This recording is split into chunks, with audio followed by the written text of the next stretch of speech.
मुझे आदेश देने वाले मनुष्य तुम कौन हो? मैं बलराम हूं, बलराम। कौन बलराम? इस त्रिलोक में केवल एक ही राम है, मेरे प्रभु श्री राम। ये बलराम कहां से आ गया?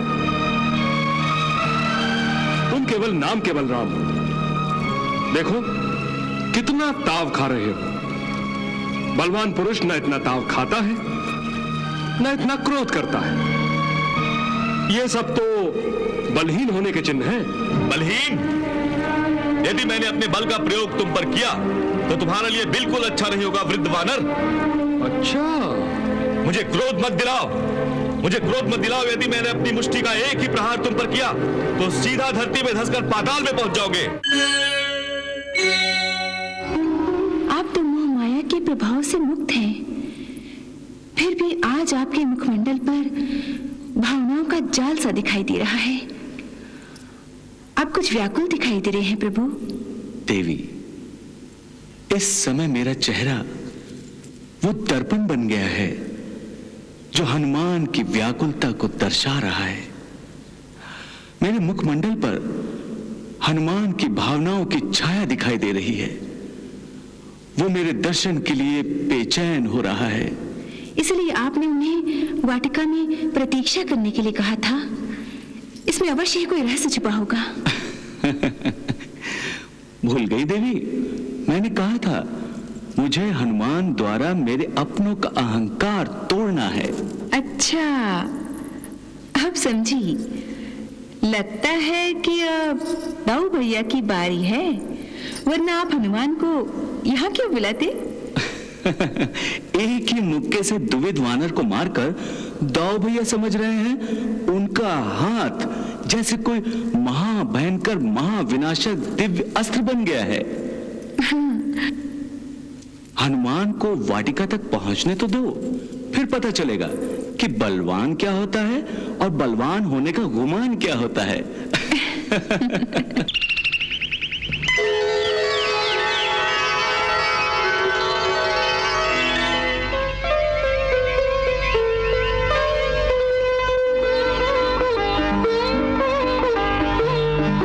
प्रभु, आपकी आज्ञा के अनुसार मैं इस वाटिका में तो आ गया, परंतु भूख बहुत लगी है।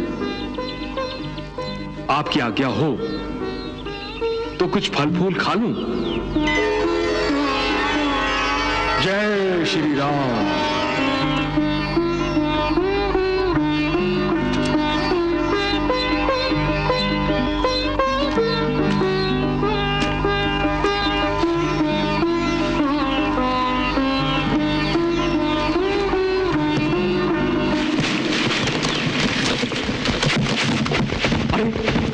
वाटिका के भीतर ये आवाज कैसी? चलो चलो देखते हैं।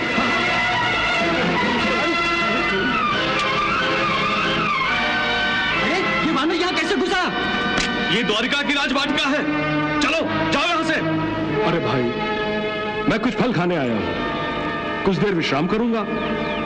मुझे जाने के लिए विवश न करो। सैनिकों, इसे उठाकर बाहर फेंक दो।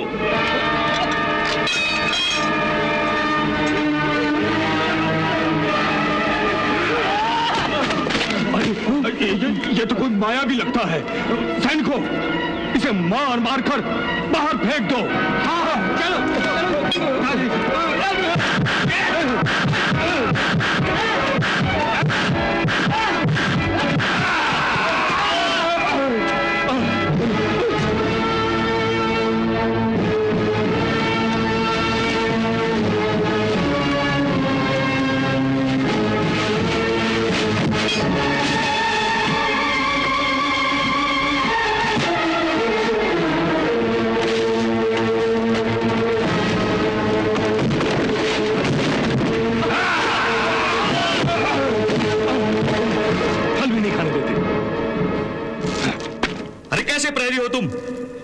वानर को नहीं रोक सकते? एक वानर को? यदि वो वाटिका में घुसकर कुछ उथल पुथल कर रहा है तो उसे पकड़कर द्वारिका के बाहर छोड़ आते। वो वानर बड़ा ही बलवान है। चुप रहो, लज्जा नहीं आती तुम लोगों को? एक वानर को बलवान कहते हो? अरे तुम यादव हो, यादव। स्वयं दूध मलाई मक्खन उड़ाते हो और एक वानर को बलवान कहते हो। एक साधारण वानर यादवों को परास्त कर रहा है, लोग सुनेंगे तो हंसेंगे, हंसेंगे लोग। द्वारिका के प्रतिहारियों ने उसे पकड़ने की बहुत ही चेष्टा की, मगर वो किसी के हाथ नहीं आता।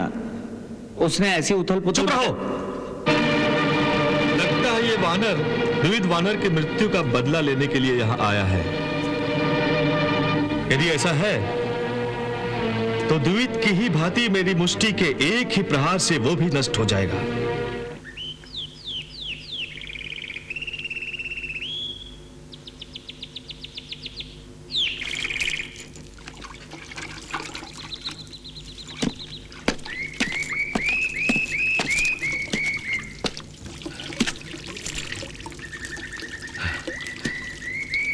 लगता है वो वानर भाग गया। अच्छा हुआ, वरना मेरे हाथों जरूर मारा जाता।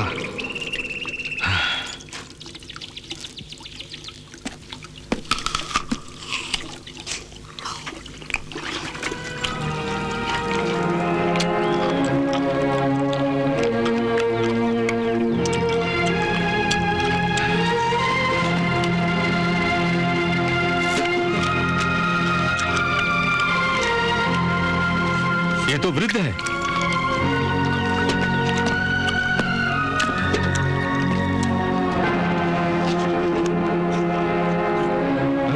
ये खा ही रहा है।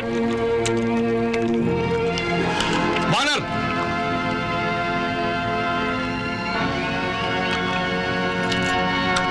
वानर, मैं तुमसे बात कर रहा हूं। तुम मेरी बात का जवाब ही नहीं देते, सिर्फ खाए जा रहे हो, बह रहे हो। मैं सुन रहा हूं और देख भी रहा हूं,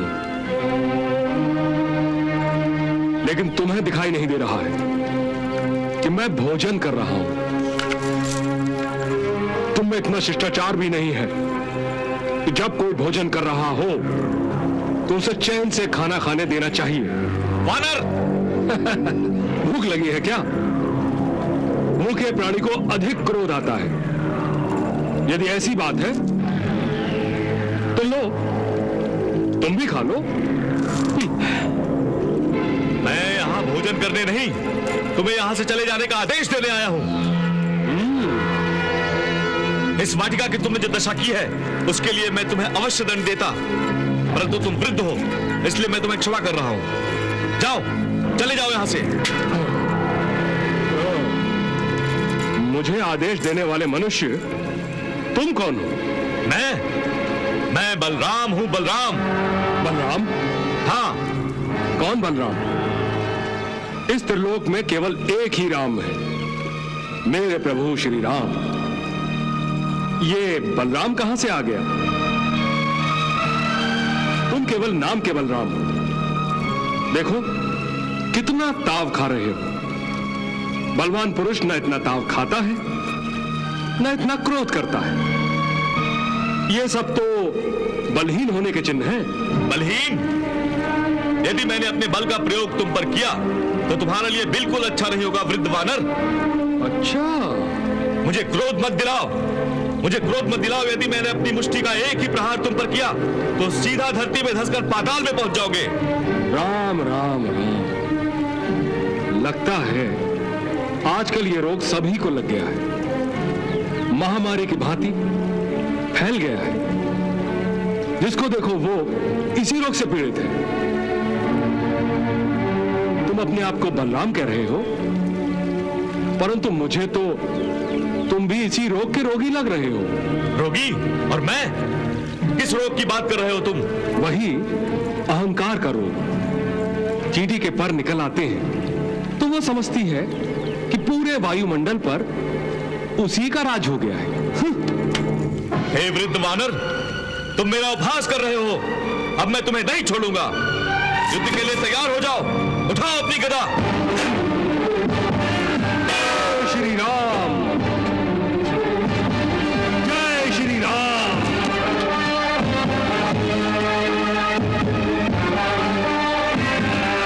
जय श्री राम।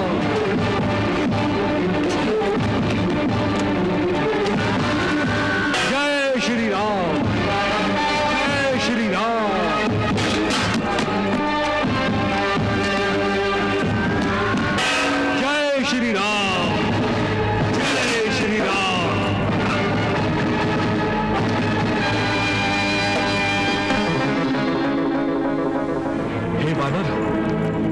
द्विविद जैसा महाकाय वानर मेरे मुष्टि के एक ही प्रहार से सीधा परलोक सिधार गया था।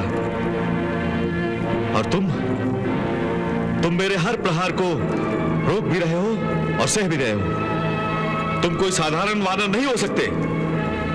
बताओ कौन हो तुम और इस वाटिका में किस लिए आए हो? अवश्य ही यहां आने का तुम्हारा कोई विशेष उद्देश्य होगा। बताओ। हे बलराम, आप जैसा समझ रहे हैं मेरा ऐसा कोई उद्देश्य नहीं है। मैं तो केवल अपने प्रभु का एक तुच्छ सा भक्त हूं और अपने स्वामी की आज्ञा से यहां आया हूं। भक्त और स्वामी की आज्ञा से यहां आए हो? हाँ। कौन है तुम्हारा स्वामी? देखो, तुम्हारी ये रहस्यमयी बातें मेरे लिए केवल शब्दों के चक्रव्यूह समान है। स्पष्ट रूप से अपना परिचय दो। मुझे क्रोध मत दिलाओ, वरना मैं अपने दिव्य शक्तियों का प्रयोग करूंगा। मैं अपना हल निकालूंगा और तुम नष्ट हो जाओगे। नहीं नहीं, लगता है तुम यूं नहीं मानोगे। मुझे अपना हल निकालना ही होगा। बचाइए प्रभु, बचाइए, जल्दी कीजिए। मैं तो आपकी आज्ञा से ये लीला कर रहा था। शेषनाग जी को क्रोध आ रहा है। इनके क्रोध और शक्ति के आगे मेरी क्या हस्ती है? ये तो तीनों लोक नष्ट कर सकते हैं। कृपया मेरी रक्षा कीजिए प्रभु, रक्षा कीजिए।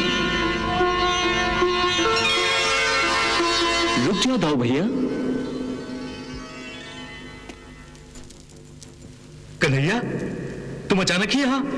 हाँ दाऊ भैया। तुमने मुझे क्यों रोका कन्हैया? मैं इस वानर को दंड देने जा रहा था। ये कोई साधारण वानर नहीं कन्हैया, ये बहुत बड़ा मायावी है। मुझे तो लगता है ये जरूर कोई असुर है। वाह दाऊ भैया, खूब पहचाना आपने। ये आपको वानर दिखाई देता है?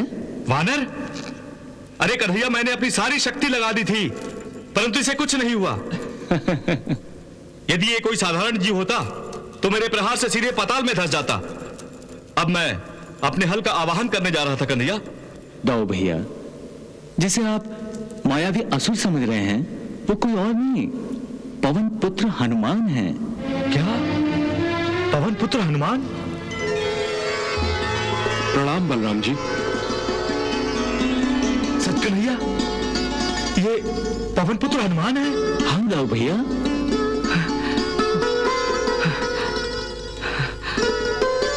प्रणाम हनुमान जी। प्रणाम बलराम जी। तभी तो मैं सोच रहा था, मेरे प्रहार को सहने और रोकने वाला कोई साधारण कपि नहीं हो सकता। अवश्य ही कोई महान व्यक्ति होगा। बलराम जी, ये कहकर क्यों मुझे लज्जित कर रहे हैं? अरे आप तो शेषनाग का अवतार हैं, जिस पर तीनों लोक टिके हैं। यदि आप जरा जोर से भी सांस लें तो तीनों लोक डोल जाते हैं। आपकी शक्ति के आगे मैं तो कुछ भी नहीं हूं। आपका एक वार सहन करने की भी शक्ति नहीं है मुझ में। वो तो मैं श्री राम का नाम ले लेकर प्रहार को रोक रहा था। यह मेरे प्रभु श्री राम की ही शक्ति थी, जो आपके हर प्रहार से मेरी रक्षा कर रही थी। परंतु आप मुझसे उलझ क्यों रहे थे? मैंने तो आपका कुछ नहीं बिगाड़ा। मैं तो सेवक धर्म निभा रहा था। जैसा स्वामी ने कहा वैसा ही मैंने किया। ओ, तो कन्हैया, ये सब तुम्हारी आज्ञा से हो रहा था? परंतु क्यों? दाऊ भैया, जब आप पौंड्रक से अकेले युद्ध करने जा रहे थे, तभी से मैं आपके व्यवहार के प्रति चिंतित था। और जब आपने महाकाय द्विविद वानर को अपनी मुष्टि के एक ही प्रहार से परलोक सिधारा था, मैं देख रहा था कि मेरी माया ने आपके मन पर पर्दा डालकर आपको मोहित कर दिया था, और माया आपके हृदय में अहंकार के बीज बो रही थी। दाऊ भैया, आप हमारे भ्राताश्री हैं, इसलिए मैं माया के इस जाल से आपको निकालना चाहता था। मैं समझ रहा हूं कन्हैया। हनुमान जी से युद्ध करते हुए ही मुझे इस माया के भ्रम का आभास हो गया था। परंतु कन्हैया, इसके लिए स्वयं हनुमान जी को कष्ट उठाना पड़ा। यह ठीक नहीं हुआ। बलराम जी, ये क्या कह रहे हैं आप? मुझे अपने स्वामी की सेवा करने का अवसर मिल गया। परंतु अपने आप पर अत्याचार करते हुए मुझे घमंडी और अहंकारी होने का नाटक करना पड़ा। यदि उस समय अनजाने में मुझसे कोई भूल चूक हुई हो, आपका अपमान हुआ हो, तो मुझे क्षमा कर दीजिए। नहीं नहीं हनुमान जी, ये क्या कह रहे हैं आप? क्षमा तो मुझे मांगनी चाहिए। अनजाने में न जाने मैंने आपको क्या क्या कहा, इस अपमान के लिए मुझे क्षमा कर दीजिए। भक्तों को मान अपमान की चिंता कहां होती है, और फिर दास से क्षमा नहीं मांगी जाती। मैं तो आप तीनों का दास हूं। यह मेरा सौभाग्य है कि त्रेता युग के बाद आज मैं पहली बार आप तीनों को एक साथ अपने सामने देख रहा हूं। स्वामी, मुझे पता है आपने अपना वचन और मेरी अभिलाषा पूरी करने के लिए ही मुझे द्वारका में बुलाया है। प्रभु, इस समय आप तीनों यहां हैं। मेरी विनती है कि आप तीनों मुझे त्रेता युग के अपने अवतारी रूप में दर्शन देकर अनुग्रहित कीजिए।